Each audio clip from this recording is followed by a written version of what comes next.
think we are live now. Hello, everyone. Namaste. Many blessings from Ver and Emily. Hello out Happy there. Pisces. Great to see Happy you showing up. crazy, eccentric, wild Uranian Pisces eclipse. Yeah, welcome, Kate and Karen and Kate and Bruce and everyone joining. Yeah, we're really excited. This is the first time we've done this. First time we've done a live. I've only done a few lives, but the first time we've done this together. So we figure it out as we go. There is a big Mercury Uranus square this week, so that can bring some tech challenges. It can feel like a little bit of a Mercury retrograde if anyone's feeling that. But it can also bring some epiphanies and awakenings and um, kind of aha moments, which is a big part of this eclipse that we're going to talk about. But Emily, do you want to say hi and then I can start with the poems? Yeah, hi, welcome. This is an experiment. This is a very Uranian full moon eclipse. And one of the themes of Uranus is experiment. And for both Vera and I, this is an eclipse in our 10th house of career. So we're experimenting with something new in our work life.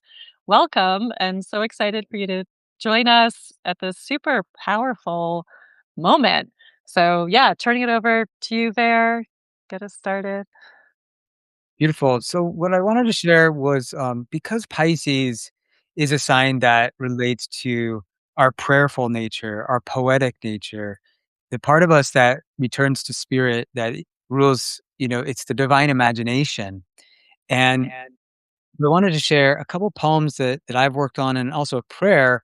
And this prayer is known as a munajat, and it's part of the Sufi tradition, the mystical Islamic path from one of the great masters whose name was Jami. In fact, Jami actually is one of the names of Allah in the tradition, and Jami means the gatherer, the one that brings brings the parts together, coheres everything, which is a very appropriate name for this Pisces eclipse because Pisces is about the oneness. And so it also brings in the Virgo of like, bringing the parts together. So go into the poem. So with what is not thee. Show us the nature of things.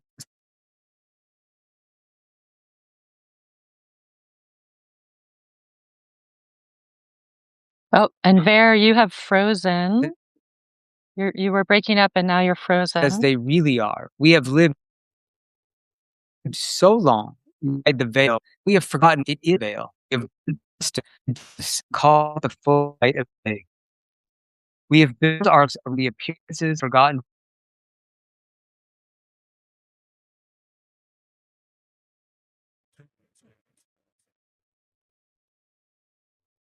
Okay, Ver, can you hear me? Or now I hear you. Your screen is still frozen, but they the poem merging? was No, only kind of choppy. You were coming am in I and out. frozen still?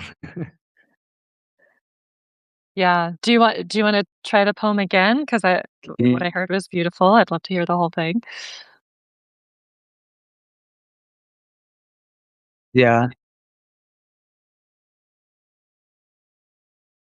Oh, okay. I don't know. Yeah, yeah. I'll just try to close everything out. Sorry, everyone. See, this is why we started with our caveat about this Mercury, crazy Uranus. eclipse Uranus in the sky. All right. So, how is that? Is it okay? You're breaking up a little bit, but it's definitely better. Oh, but now you're frozen again.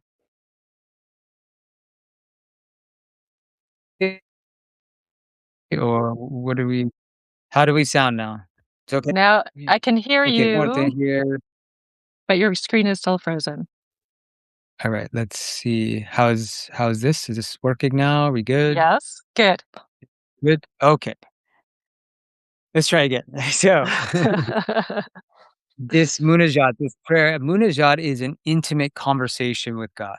And so it's what we do in the middle of the night. It's when we're not sleeping and we know that something is bothering our soul and we need to connect with our creator. And so this is, oh God, deliver us from preoccupation with what is not thee.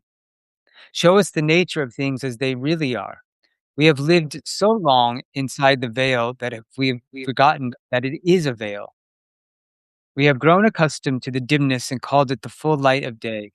We have built our lives around the appearances and forgotten to ask what appears in them.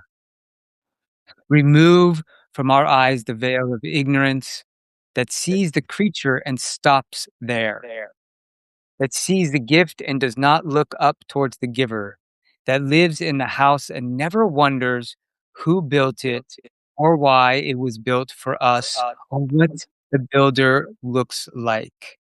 Make this phenomenal world the mirror to reflect the manifestations of thy beauty. Let us learn to return to the world as theophany, as disclosure. So, this idea of stopping at the creature, um, there is this beautiful concept in Sufism called tafakkur, which is about being in divine contemplation. And one of the ways that we can do this is to open our consciousness to the potential that everything here is a reflection or a vibration of the one. And the one of the beautiful ways of doing this in the Sufi tradition is through the 99 names, which is a way to perceive the divine in action all around us. So I want to read you a poem that I wrote this summer that I received called God Garden Circus. And it's told from the perspective of these beautiful white little butterflies and their play with the lavender. And so I'll start with this poem. And maybe, Emily, I'm hearing background noise. I don't know if that's from your, like, from your mic, but maybe if you mute yourself for a moment and let's see if that changes that. I don't know. I'll try, Okay. and I'm not sure how. Just a mute. There's a mute button on the bottom. There's an Oh, audio link there. okay. Okay, let's try it. All right. God and Circus. Plunder that alchemical salt pride behind the eyelid. Plunder that alchemical salt pride behind the eyelid. Tear, tear, tear asunder your busyness.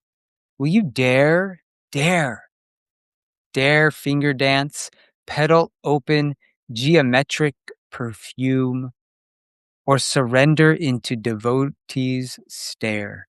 The feather spun floral, instruments as choral, of purple praise profound, of every orbital planetary dervish dance. But we will zigzag, jive, juggle the smell of what you would label this lavender. But we will perform as play. Yes, we are all recipes of the divine names, wazifa. Like now, Al Latif, the gentle one, jumping for the joy of Al Jamil, the grace bliss beautiful. Not just two, but our whole festival crew, we game a friendly flutterby challenge to each other. How many stems can you, white antenna, acrobat, not just morning, but hopped up on worship every second of the day, zikr, that winged prayer dance, world verse, divine remembrance. So let your tears of awe witness us, our creators amusing, mystic moth garden circus. Witness us, our creators amusing, mystic moth garden circus. Oh. Beautiful, beautiful. What I love that as an evocation for this Pisces eclipse where we're really working with that Virgo Pisces polarity.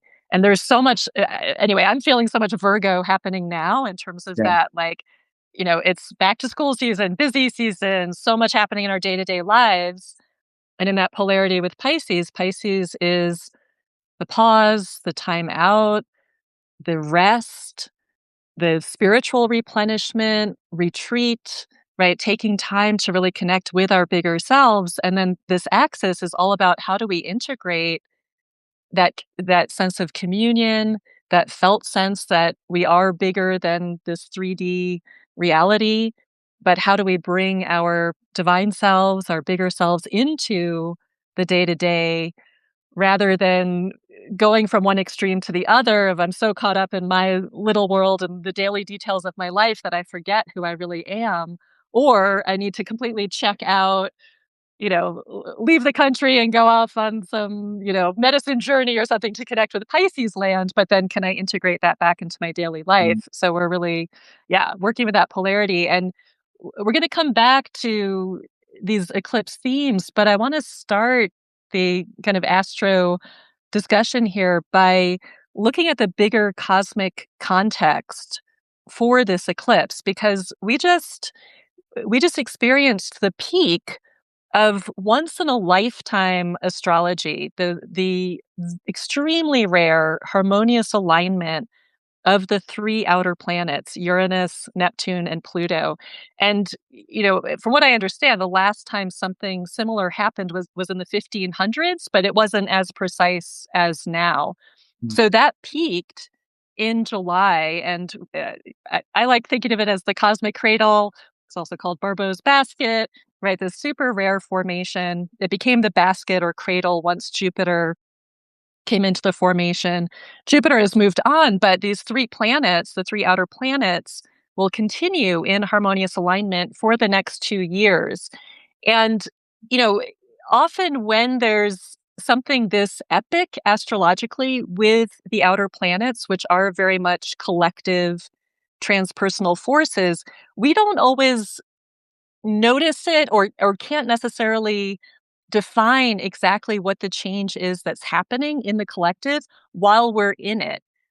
But I certainly was aware and am still aware and feeling it. And I'm curious there, like just what you noticed in your own life, your own experience, tuning into this super rare frequency that's coming in. Yeah. How's that been for you? Well, I think on the collective level, like it's so interesting because it's happening at these early degrees of these air and fire signs, and we've had that big shift just kind of last year, moving everything out of water and earth, right? Uranus and moving out of Taurus and then into Gemini and then Neptune out of Pisces into Aries and Pluto, a few years ago, but Capricorn to Aquarius. And as we know, the air and fire masculine, elements, and it's a lot more activating.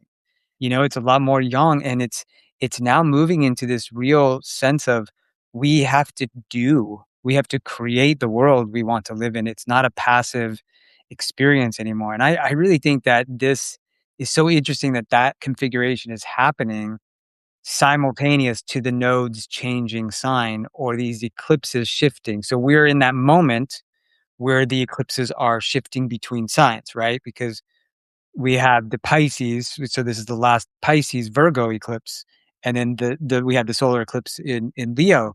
And what's important about that shift, something I wrote about a long time ago, in my book on the Aquarian age, is this is really a huge moment of that Pisces age to Aquarius age shift because of what's happening with that big configuration.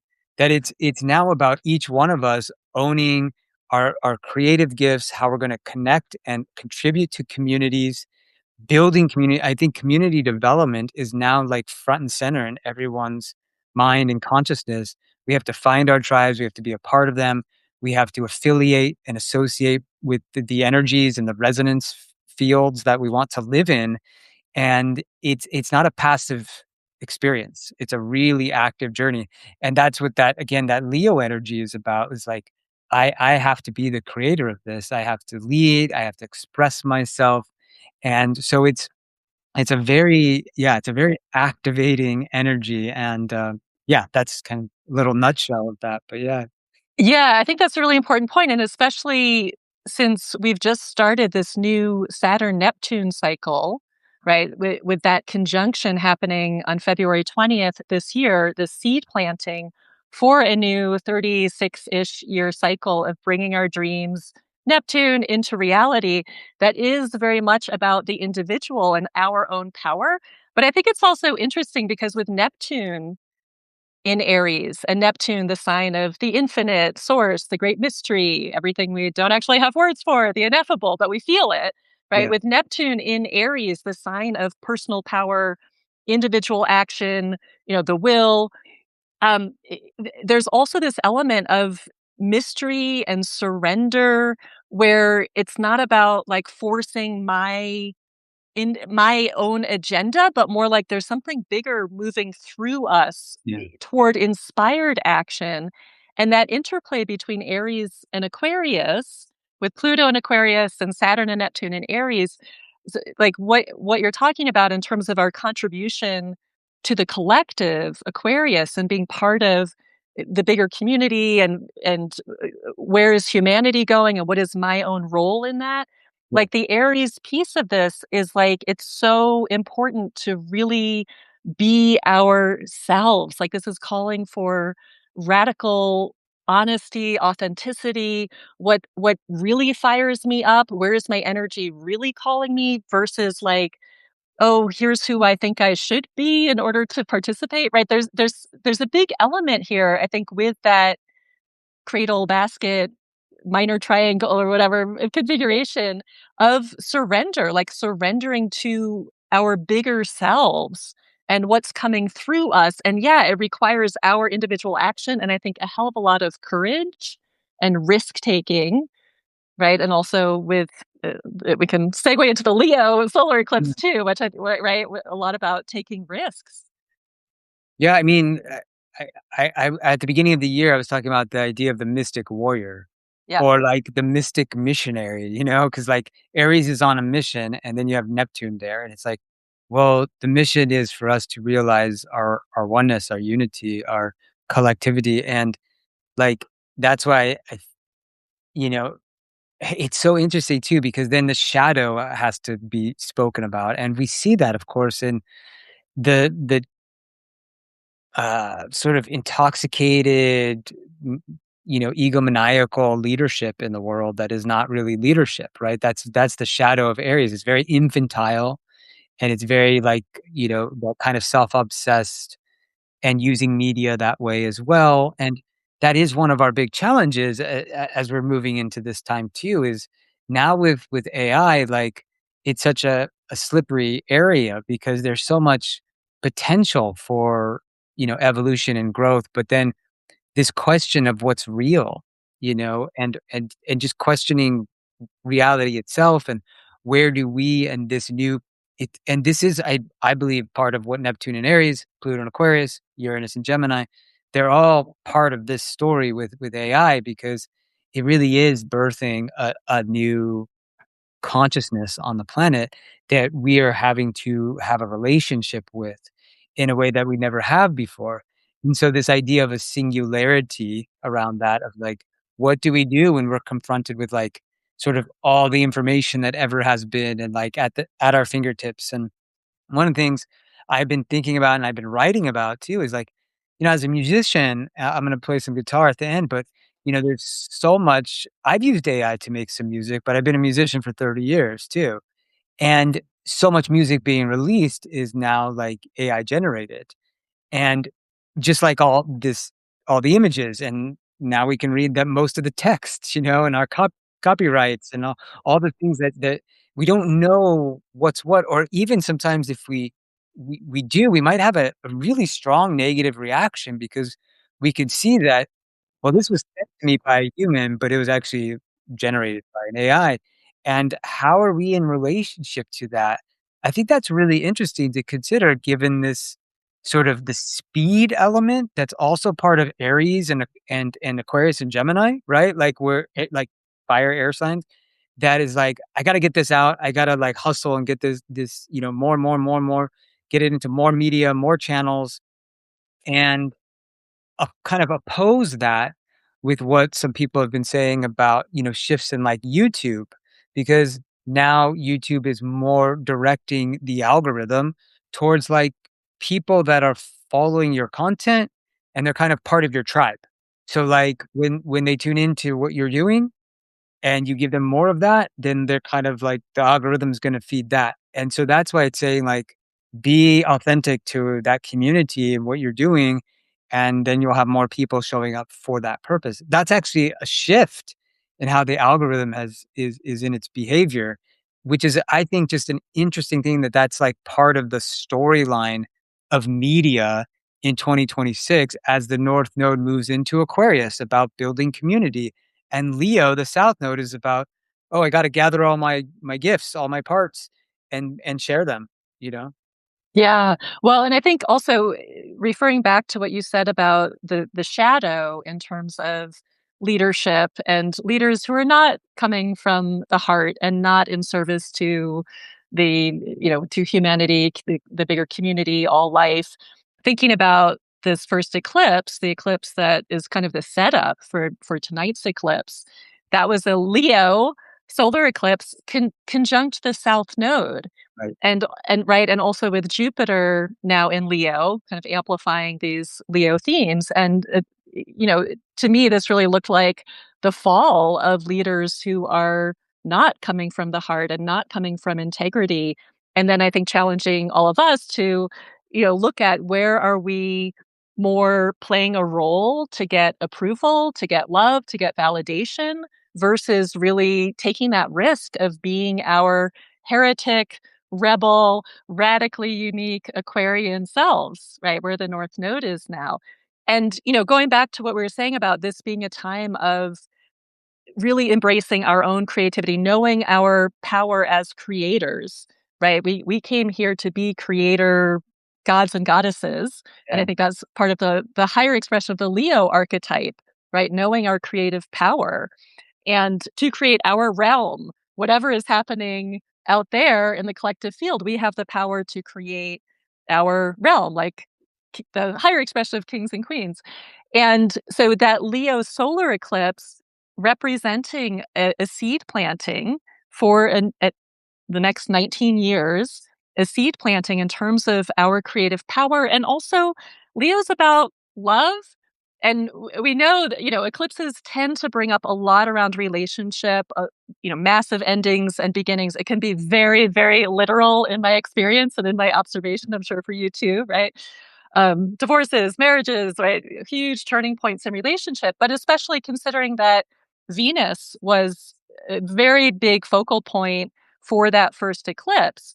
So we have this Leo solar eclipse, and that was August 12th, the seed planting for this cycle that's now coming to culmination. That was a lot about love and happiness. And what do we need to empty out or let go of in order to live our bigger, more lit up life? Like Leo is ruled by the sun. It's about being willing to shine the light of our true selves and to live in our hearts and express, our heart's passion and put more love into the world. Yeah. So, yeah, I have a you wanna question add on? I have a Yeah, yeah. question about that and a comment on the Jupiter energy. So Jupiter being in Leo with the South Node is a really weird paradox, and it's here like a lot of the year, really like ahead. But right now, like it's interesting to come out of this eclipse, and we are right now in one of the best aspects we could be in, which is Jupiter trine Saturn in Yeah. fire signs. And that is really interesting too, because that's gonna come back in full force in April next year. It's got 3 passes. And then that's a very, potentially very abundant transit. It really supports work, especially when you've made a strategy, you've created a system, and you get out there and you share about it, and you own it, right? Jupiter and Leo, Saturn and Aries, and you take a healthy risk. You kind of dare into something new, and fire wants action. And so we're in that. Like it's peaking, like basically in all next week, the Jupiter Saturn trine, especially if you have planets between say 9, 10 fire signs. Um, to about 15, that's gonna be really, really strong for you. But I'm curious your opinion about this Jupiter transit in Leo, but then the South Node being there, and what that might do to our sense of, like, expansion versus, like, maybe questioning something around that, and especially around ego or artistic energy or how we show up, 'cause it feels a little bit tricky. It does feel tricky. And I that's a great question. I want to address that. But first, just to mention in terms of the Jupiter Saturn trine, that this takes us back to December solstice 2020, when Jupiter and Saturn came together at the very beginning of Aquarius. So it's like now that we have, so that was a seed planting for a new 20-year cycle. Yeah. And the Jupiter Saturn cycle has so much to do with creating our lives. Jupiter is the inspiration, and Saturn is the let's do the work and make it real. Let's bring it down to Earth. So now that we have the trine happening, and like you said, this continues through next year, but now we're in one of the peak times. This is the time to go for it. And when there is that flow and momentum, that all requires the, like you said, the healthy risk, the Yeah. strategic risk, the risk that's going to really set us up for the long term, Saturn, right? But Yeah. yeah, it is super tricky to have Jupiter in the same sign as the South Node, because there's the idea that, if Jupiter is the planet of blessings, doors opening, opportunities, abundance, if we embrace the energies of the sign that Jupiter's in, then we get the expansion. Woohoo! But the South Node represents what, where the shadow can come out really strongly. Uh, Decrease, like energies right. you can kind of let go of, or it's like there's always a karmic storyline with that. And so how do we like and I think there's a question too about belief and faith and what's really guiding us, like principles and ethics, Yes. and it does really bring up, like, I believe, a confrontation with the ego in a very big way. And having to work with our shadow, I think, is a big part of this to grow, to Yeah. become like a teacher potentially of whatever, medicine and magic we bring to the world. It's going to require that we actually look at that. I mean, people have been talking about, like, for instance, like, oh, the end of influencer culture. Right? When you think of, like, this is a big Leo archetype of, like, these online influencers who are making, quadrillions of dollars or whatever. But also look at the story of the week of, like, right now, it's like this lawsuit just happened, with Meta, and it's like $18 billion and this thing. And it's showing again the sense of, like, when the scale of these organizations that are so vast and overwhelming that we're all kind of inside of, you know? That there's, like, who's in charge here? And what's the shadow frequency of what's happening there, and how is that rippling out to affect millions or billions of people, Yeah. right? And so we have to really look at how we can work with this, like, okay, I have to confront this part of myself to release it, or to transform or transmute it, so that I can step into that creative mission, or that sense of being a divine vessel. Yeah. Yeah, I think this very much comes back to our hearts, in the sense of, like, am I really coming from who I am at that heart level, Mm, versus am I so caught up in my image and how it looks to other people, and making it about my, yeah, making it about the superficial and the ego, yeah, versus, like, and I feel like there's some heartbreak here. And Jupiter in Leo is very key for this eclipse, because Jupiter is the traditional ruler of Pisces. right, And I've been feeling myself coming into this eclipse, like, just so much heartbreak, so much, heartache.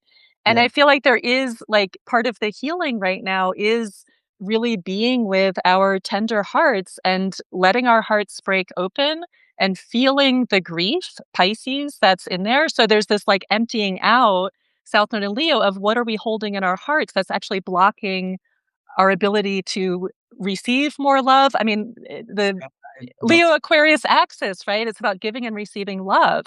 yeah, And the other thing I'm noticing in terms of Jupiter as the planet of belief systems, while Jupiter's in Leo and it's not yet conjunct the South Node, but co present, this sense of, like, what are my beliefs about happiness and about love?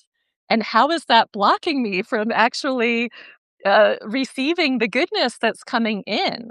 yeah, Like, I feel like very up against, I feel like that outer planet alignment, bringing in so much, beautiful energy and possibilities beyond our, what we could have imagined or, what our limited thinking could have conceived of. But then it's like, can we actually receive that? How does this bump up against my belief about how much happiness or how much love or how much goodness I'm allowed to have? Yeah. And so that's, yeah, something Yeah, that, uh, like, yeah, the idea of, like, Leo has, like, what do I deserve to receive? But there's, like, also the question of, like, just being itself as the answer, right? Because if you think of Leo as the sun and that the sun is life force, like, it just is, like, like, it's not we have we're losing this sense of, like, I have to prove something. And, like, I yeah, have to prove it to people in this world until they, like, don't accept me anymore, and then I have to move on, and that's why this Pisces eclipse is so much b as you were saying with Jupiter, it's like, my faith in myself is 100% dependent on my faith in a greater spirit, yes, and, yes, like, beautiful. we have to align that and have to know that we're never gonna get the approval or the validation or the recognition from this world in the way this maybe even solar child part of us wants to receive that we all have, but that part that created us is always listening, is always present, and will show up through the Pisces synchronicities, serendipities, signs, symbols, downloads, grace, all of those things. And we have to stay open to that. And not go into bitterness, not go into story, not let the grief overwhelm us, feel it. I think this is one of the beautiful things with the tantric past, tantra yoga, is it's really about feeling the emotion fully, not identifying with it. Like Right. this Shakti, this goddess, this energy is gonna come up.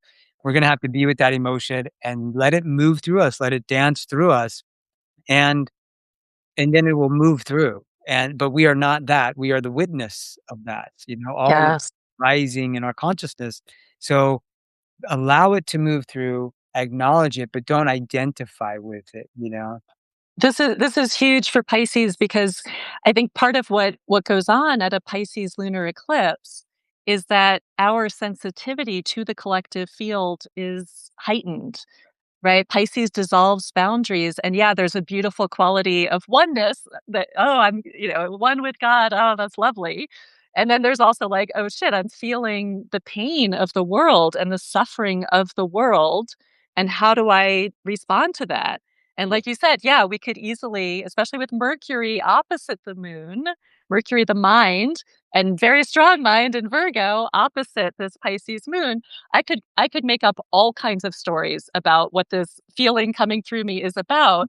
Or, like you said, I could be the filter, right? I could imagine myself as contributing to the healing of the world by being willing to feel this grief that, as we know, that we're in a society that does not really support feeling all the way through or just letting yourself feel your feelings however much you need to feel that.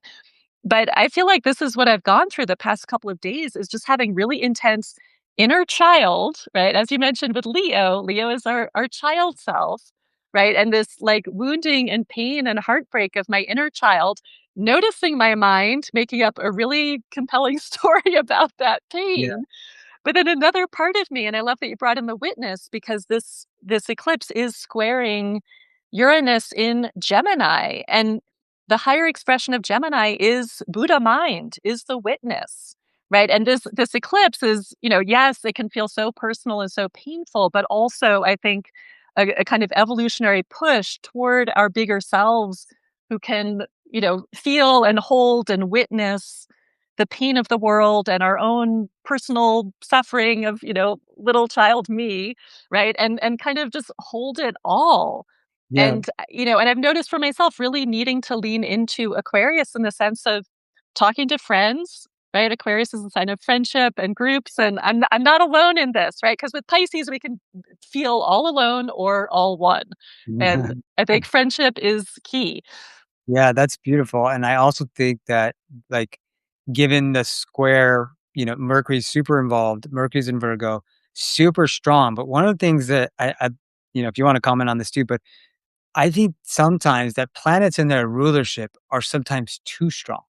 Right.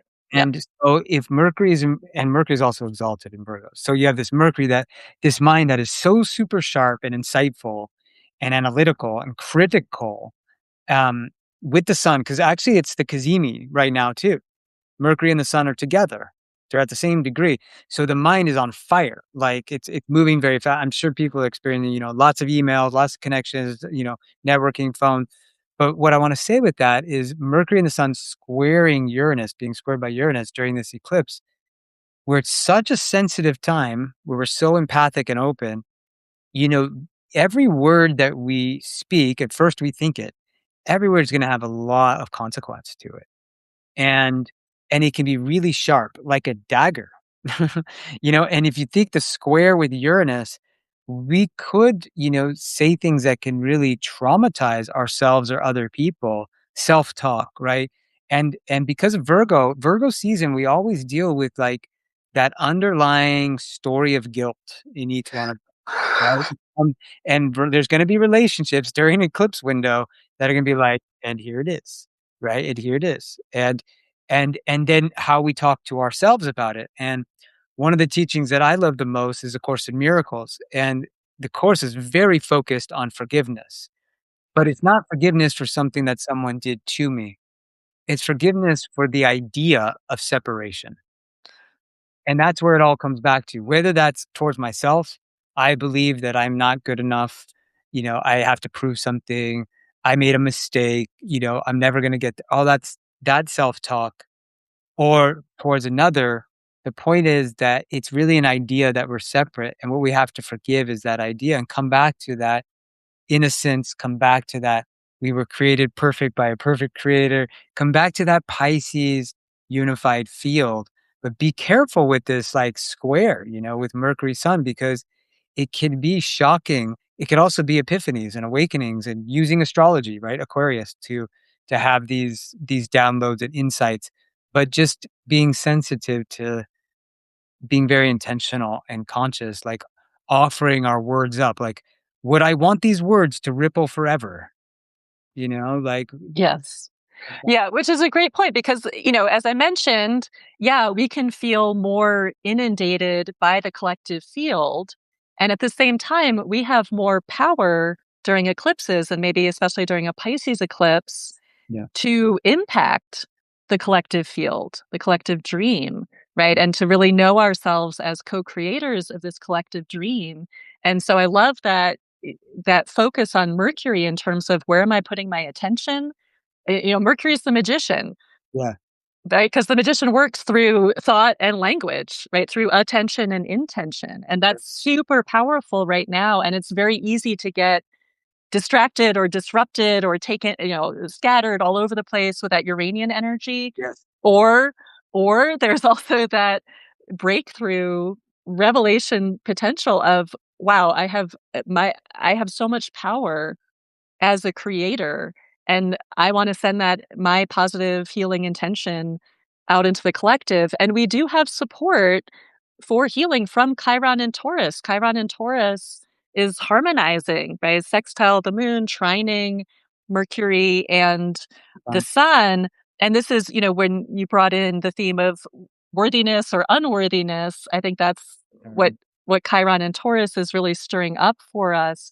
And yeah, when we're grounded, right? And I think Chiron and Taurus brings in some helpful grounding energy to align with the Virgo when we're really grounded in our bodies to yeah, the earth, right? And from that place, knowing our worth, our intrinsic worth as earthlings, right? yeah, We're worthy because we exist, because we were born here. And then from that grounded place, being able to share our intention and our energy and what's the energy that we're putting out and contributing to the right. collective field right now. Yeah, I like that idea of belonging in the body and belonging to the earth, and especially if we're getting spun out to get on. I was doing a meditation today, just holding the plants, the moss and plants, and just feeling the earth so I could stay grounded, And I'd like to hear from people if anyone wants to share in the chat how they're moving through the Leo eclipse or the Pisces eclipse and Yeah, what's been happening for you? I'm sure it's been a lot, but, is there relationships, or is there, places you're gonna move, or maybe career is changing in some way, identity, basically everything's up for grabs during eclipse window. Yeah. But, yeah, so, yeah, let us know what's going on. If you have any questions as well, we'd love to hear those. What else did you wanna share, Emily?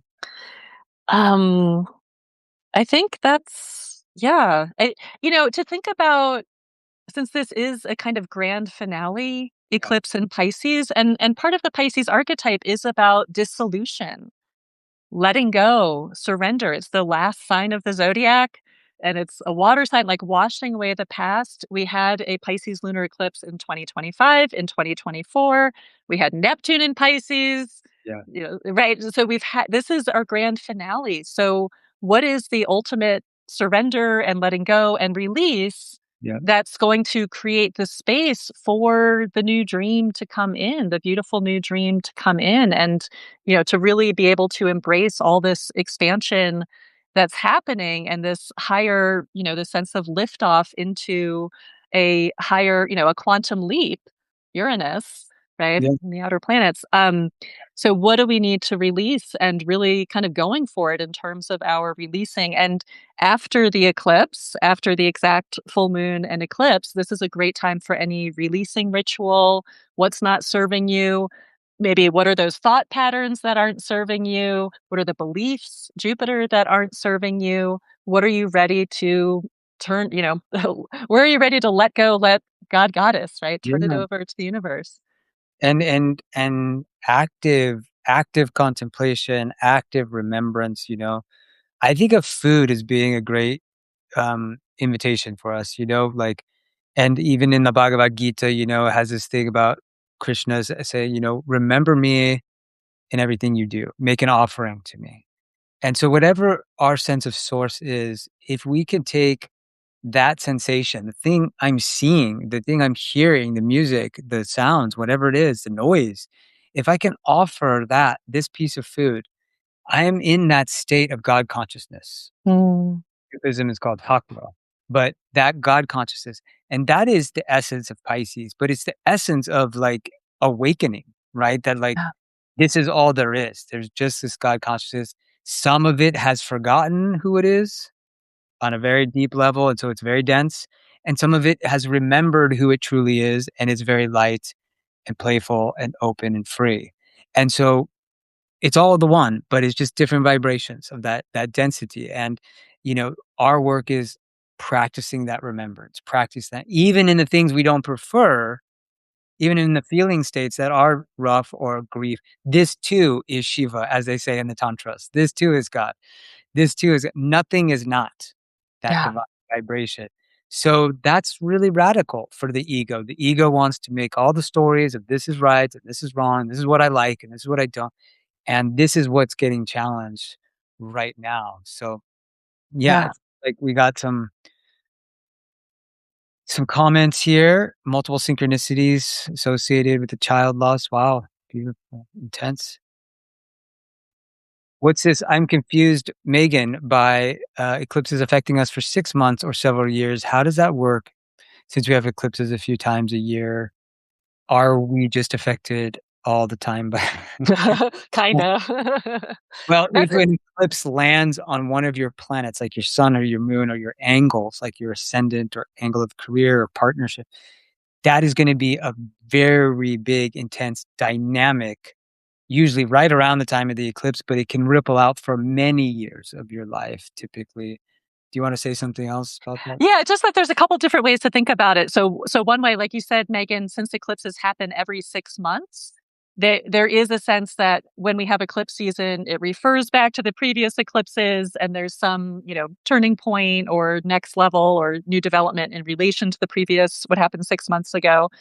And in fact, I think it's good to mention that 6 months from now, we're going to have a Virgo lunar eclipse in almost the exact same degrees, at 2 degrees Virgo Pisces, right? On February something.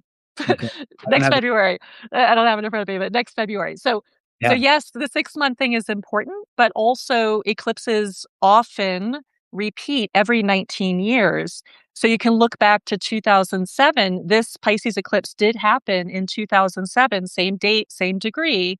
Look back, what was happening in your life then? I know for myself, I went through a huge breakup, that big very relationshipy, as And eclipses also often are. the 9-year cycle could be Right. looked at because of the nodes being reversed at that time. So then we would have had, you know, like the Leo eclipse, right? Like we would have had Leo as the north node, not the south node. So then you would have had that north node solar eclipse like 9 years. So you could look back at 2017, end of Yep. 2017, early 18, when the Aquarius Leo eclipses were happening and we'd just come out of the Pisces Virgo.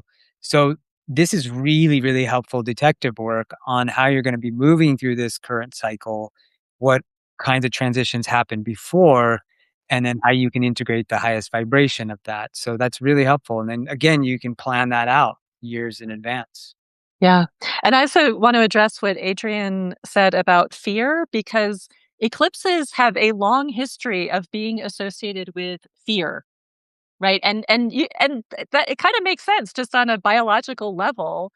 We have a full moon, brightest night of the year, and then the moon goes dark. Or we have the sun, it goes dark. Like we can imagine how, just as beings who depend on these lights to guide us, and for the sun for our life, how that can bring up fear. And I think it's also, because eclipses, and particularly this lunar eclipse in Pisces, is bringing up anything that's been repressed or hidden in the subconscious, the unconscious. So it's bringing up a lot of feelings. And who likes to feel fear? I don't. I mean, I notice in myself, like, the fear of feeling my fear, So this eclipse is bringing up difficult feelings. And I think it's just really tending to the feeling and getting out of our story about the feeling. Or, the Virgo Pisces axis, it can bring up a lot of anxiety and worry and, free floating freak out.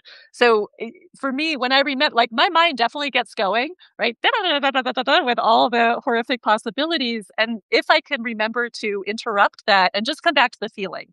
What am I feeling in this moment? Oh, that's fear. Okay, let me, what's happening in my body? Can I feel the sensations associated with that emotion? So that's my recommendation, or what tends to work for me, is just come back to the feeling, because the feelings want to be felt right now. They want to move, right? Emotions. They want to be in motion. They want to be released. Feeling is healing. Let it all out. I've been super weepy during Yeah. this eclipse season for no good reason, right? Again, I can make up stories, but I just find myself crying. Okay, good. Let it out. Well, one thing that I could offer, I'm working on this project, and it may be inspiring for people to do something like this because Pisces and Leo both are signs related to music and art and that creative, playful part of us as well. And so, one of the things you could do is maybe because Pisces is a very nostalgic sign, like Cancer, and Leo has that element in some ways too. And I've been working a lot with, going back to some of the music that that just defined my life in my teens and early 20s. And, these are these songs and these bands and these albums, they'll never leave us because of what was happening with our brain development at that time. It's very interesting. But you could create a playlist that relates to songs that maybe got you through the dark night of the soul. Mm. Right? Or you could create a playlist that, for your grief, right? That helps you move through that, if that's what you're moving through. You could also create a playlist for, remembering someone that turned you on to a certain genre of music or a band, or a crush that you had, or a deep love, or to a parent or a sibling or someone that turned you on to music that changed your life. And this is an invitation during this time. Use the arts in a playful way, but this kind of curation of a playlist may be a really fun and beautiful way of expressing Pisces and Leo. So I invite you into that.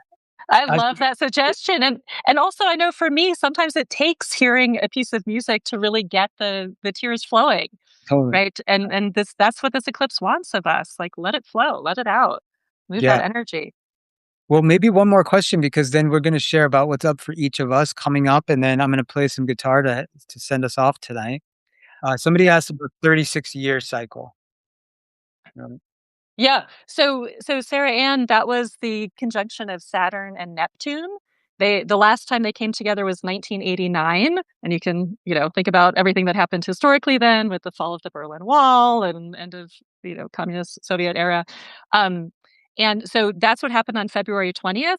Saturn and Neptune came together, and this one was especially significant because it was at the very first degree of the zodiac at 0 Aries. So this massive reset, and we can think collectively. Again, we're in the very early part of the cycle, so maybe we're seeing some hints, but we don't really know how it's all going to play out yet.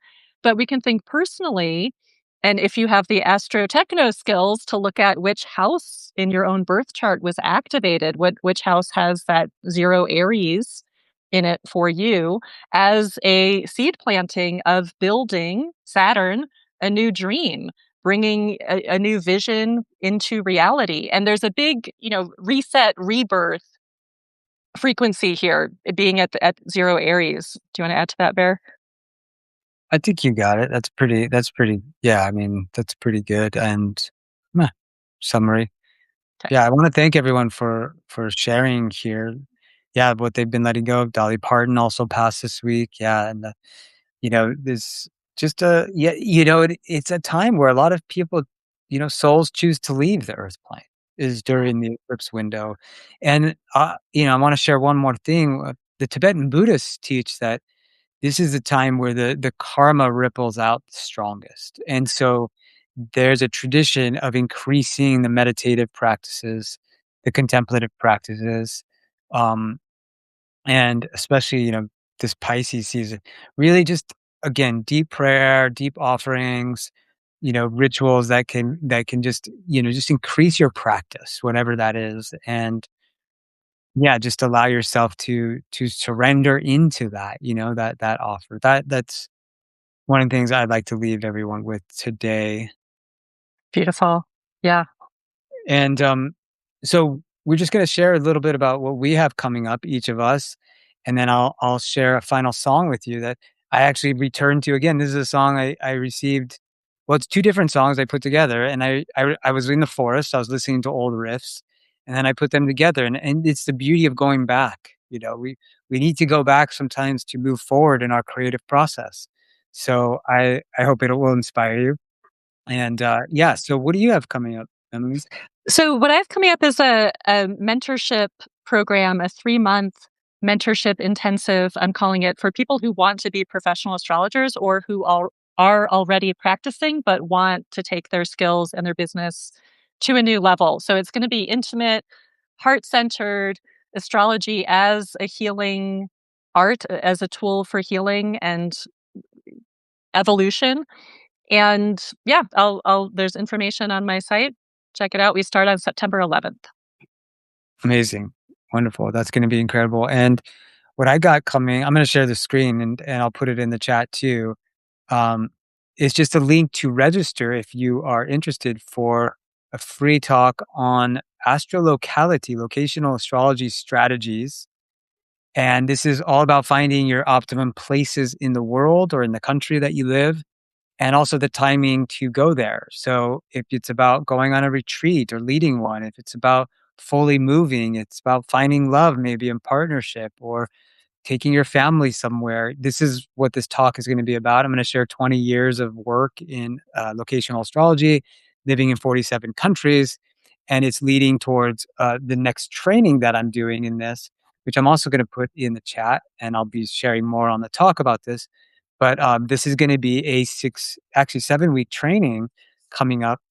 I'm really excited. Emily was in the one back in 2024, and it was so amazing to have her expertise joining us, and she was giving and receiving in that class, but it was really fun journey into all the aspects of becoming a locational astrologer, at least knowing enough for yourself to feel confident in starting to plan out your life and your travels and your relocation with this tool and get to the stage where you could support others in this journey. So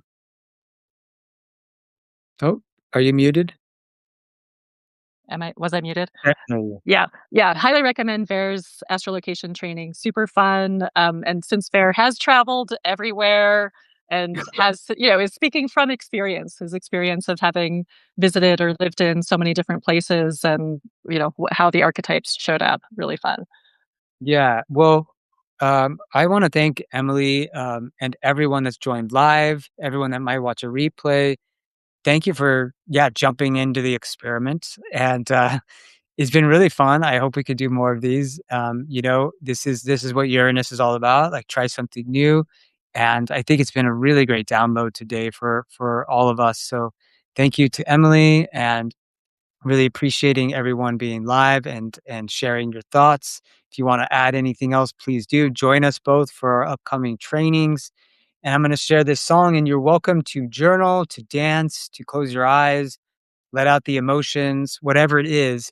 I'm hoping you could hear it okay. Let me just do a little sound check here. First we need to tune. It's okay, like the sound is okay, let me just all right. All right, well, let's journey then.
Beautiful.